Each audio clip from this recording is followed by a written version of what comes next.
Okay, welcome to session 8 of Information Security Principles. Session 8, we'll be looking at cryptography. We'll be treating the foundations of cryptology very briefly. We'll look at certain cipher methods. Then we'll look at some cryptographic algorithms and cryptographic tools. Then we'll end the session looking at protocols for secure communication. Chapter 8 of the recommended text is what we'll be using as the reading for this session. Now, since we're talking about cryptography, we want to go into a few terminology. What is cryptology itself? Cryptology is simply the science of encryption.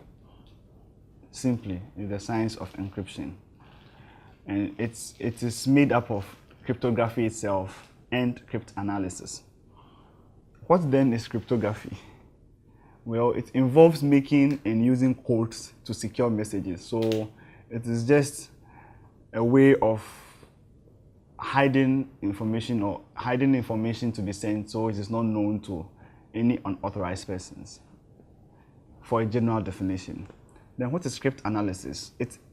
Cryptanalysis involves cracking or breaking encrypted messages back into their unencrypted origin. So when cryptography is used, cryptanalysis is used as a reverse to be able to make out meaning from what the encrypted message is. So we'll look at the foundation of cryptology. Now, just as we have said from the very first session in this course, most of the research that started with regards to information security started just around the Second World War, when the parties at play during the Second World War wanted to find a best means of sending information amongst themselves without the enemy being able to detect it. And it is within this same region that cryptology was born. So this is where it's all started from. The Second World War. A lot of things started during the Second World War.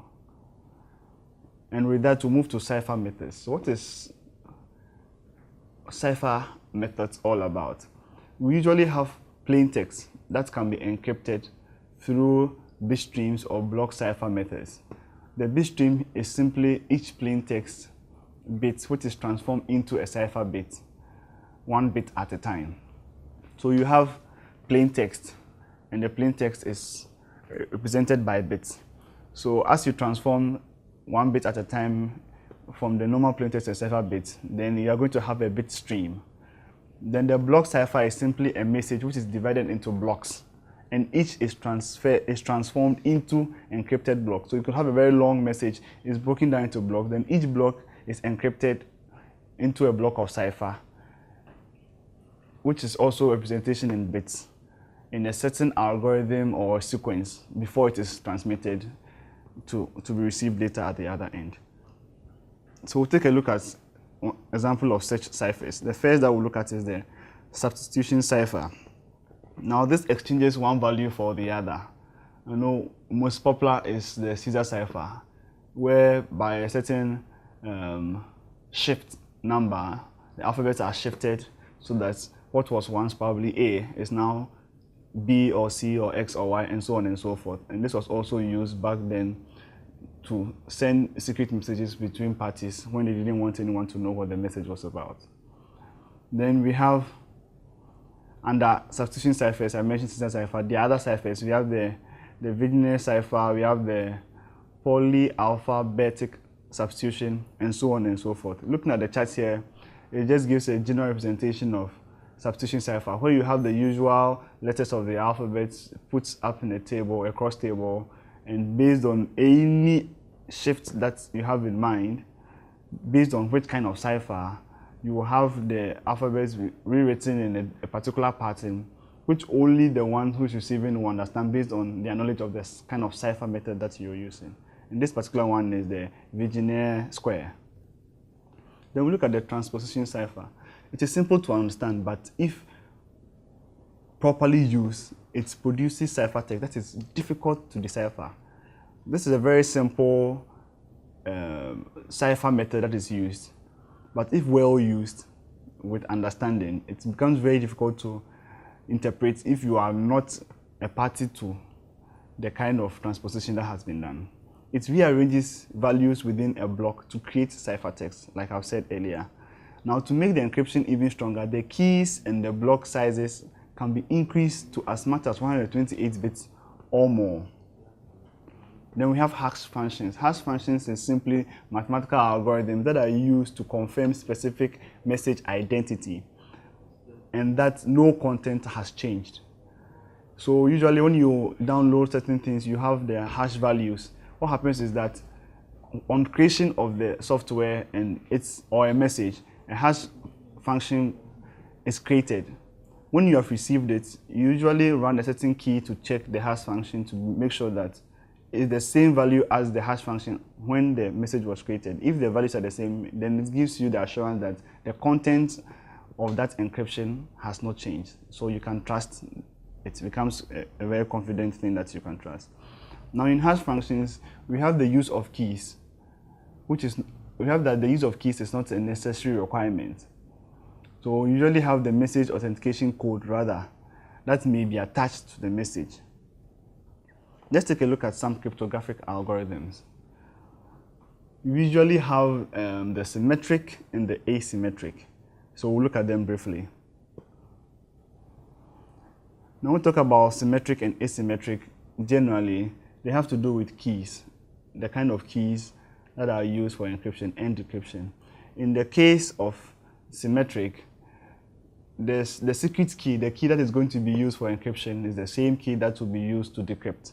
So if I am the sender, who is Alice and the Bob scenario, the popular Alice and Bob example, Alice wants to send a message to Bob, the key that Alice will use to encrypt is the same key that Bob will use to decrypt. If this is the case, then we say that the encryption has been done symmetrically. On the other hand, just like the diagram is saying, just to throw more light on what I have just said. Now, on the other hand, with the asymmetric, we have a public key which is known to everyone, then a private key which only the receiver will use to decrypt. So the public key is made known, it's attached to the message that is sent, then during decryption on receipt of the message, that private key that is known to the receiver only will be used to decrypt the message and go. Now, examples of algorithms that are asymmetric are the RSA. That of symmetric, we have the DES, you have the 3DES, the AES, and so on. So now, let's take a quick look at cryptographic tools. Cryptographic tools. Now, these tools have the potential areas of use, and they include the ability to conceal the content of sensitive messages, these tools, and they're able to verify the content of messages and the identities of their senders. Now, the tools must embody cryptographic capabilities so that they can be applied to the everyday world of computing. So we'll take a brief look at public key infrastructure. We're talking about keys. So we'll take a look at the public key infrastructure. Now, the public key system is based on the public key cryptosystems. And the PKI, that's the short form for public key infrastructure, protects information assets in various ways. It does the protection, first of all, through authentication. It can do that to protect integrity. It does that by privacy protection. It does also the protection by authorization and the non-repudiation. Now, the typical public key infrastructure solution protects the transmission and reception of secure information by integrating what we call the certificate authority. Also, by integrating the registration authority, what's called the RA, the certificate directories, management protocols, and policies and procedures. So we'll take a look at digital signatures then. What's a digital signature? These are created in response to the rising need to verify information transferred through electronic systems. So you find most people signing their applications or software just like is done in the manual sense. When you write a letter and want to be sure that you are the one who indeed wrote the letter, you put your signature to it. It's what's happening in the world of computing these days. So anytime that you want to secure a certain information that you are transferring by electronic means, you need to sign it. And in the electronic systems, you do that by having a digital signature. We have asymmetric encryption processes that are used to create these digital signatures. Then the digital signature standards exist, which are used to be able to create signatures, known as the DSS. We also have what we call digital certificates. They are also electronic documents or container files which contain key values, and they identify information about that entity, about the entity that controls that key. Now, the digital signature attached to the certificates container file certifies the file's origin and integrity. Now, the different client-server applications that we have use different types of digital certificates to accomplish their assigned functions. And we might want to note that something we call the DN, which is the distinguished name, is that's which uniquely identifies a certificate entity. So we know here that we have digital certificates and digital signatures. So just like a normal certificate that you know, in the electronic system world too, there is a digital certificate that exists, and there is the digital signature that also exists, all to be able to protect the information that you are sending and maintain its integrity and confidentiality. So these are screenshots from implementations of digital signatures in Windows 7, Internet Explorer. The same here is example of a digital certificate. So the earlier one is a signature, then this one is a certificate. Then we have also another certificate structure here as examples. Then let's take a look at hybrid cryptography system. Except with digital certificates, the pure asymmetric key encryption is not widely used. So this goes to say that the digital certificates that are in existence mostly use the asymmetric key encryption. Other than that, most of the encryption that we find around is done symmetrically. Now, asymmetric encryption is more often used with symmetric key encryption as part of the hybrid system. So in the case where you find that the asymmetric encryption is being used together with the symmetric key encryption, then it means that we are having a hybrid cryptography system. Then a typical example is the Diffie-Hellman Key Exchange method, which combines both the symmetric key for encryption as well as the asymmetric key encryption. So that's an example of the hybrid encryption. Let's take a quick look at stenography, the art of secret writing, stenography. You might have realized in our modern movies that these days people use art. They hide secrets or text in art. So it is not obvious to the naked eye until you are privy to the fact that the information has been hidden in that particular image. This is generally what the steganography is all about.